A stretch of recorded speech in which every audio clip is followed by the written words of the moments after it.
went into acting, I was drawn to the idea of outlaw characters. What's really interesting, though, that I don't know how many people have picked up in terms of Paul Newman and I, is that when we... The curtain has fallen on one of Hollywood's most treasured icons. Robert Redford, the actor, director, and activist who shaped cinema for over 6 decades, has died at the age of 89. His passing marks not only the end of a legendary career, but also the closing of a chapter in the story of American film and culture. Among the first to share his grief was actor Chris Evans, who has long admired Redford both as a performer and as a man of principle. Evans wrote, "Robert Redford was more than an actor. He was an architect of storytelling. His grace, his depth, and his courage on screen inspired me and so many others. It's hard to imagine our industry without him." Hollywood legend Meryl Streep, who starred alongside Redford in Out of Africa, also paid an emotional tribute.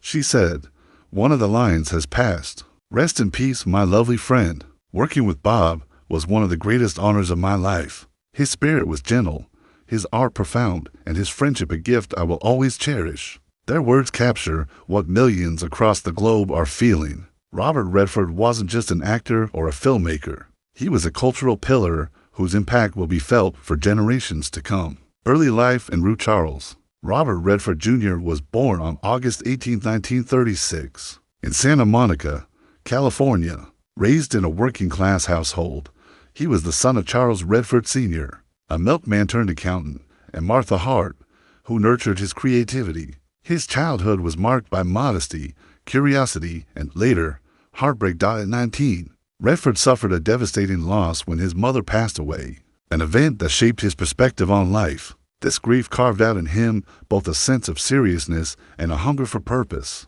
qualities that would later appear in the depth of his characters. Redford initially dreamed of being a painter. He studied art, traveled through Europe, and immersed himself in creative exploration.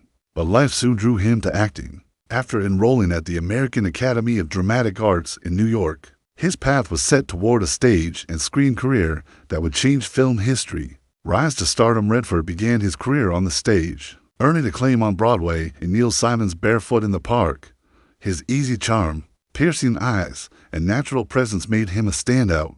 But it was his transition to film that made him a household name. His breakthrough came in 1969 with Butch Cassidy and the Sundance Kid, where he starred as the Sundance Kid alongside Paul Newman. The film became a cultural phenomenon, turning Redford into an overnight star. Audiences loved his mixture of ruggedness and vulnerability, and the chemistry between him and Newman remains one of the most beloved partnerships in cinema. From that point on, Redford's career soared. He headlined classics such as The Candidate 1972, The Way We Were 1973, 3 Days of the Condor 1975, and the Oscar-winning The Sting 1973, again with Newman. But despite his status as a matinee idol, Redford long resisted the idea of being only a heartthrob. He once quipped, "People have been so busy relating to how I look. It's a miracle I didn't become a self-conscious blob of protoplasm." It's not easy being Robert Redford. From actor to director in 1980, Redford stepped behind the camera, proving his artistry wasn't limited to acting. His directorial debut, Ordinary People, was a deeply emotional family drama that stunned audiences and critics alike. The film won 4 Academy Awards, including Best Director for Redford. He would go on to direct other critically acclaimed films, including A River Runs Through It 1992, Quiz Show 1994, and The Horse Whisperer 1998. Each showcased his gift for storytelling and his ability to explore human vulnerability with empathy and grace. The creation of Sundance. Redford's most enduring contribution may not have been a single film, but rather a movement.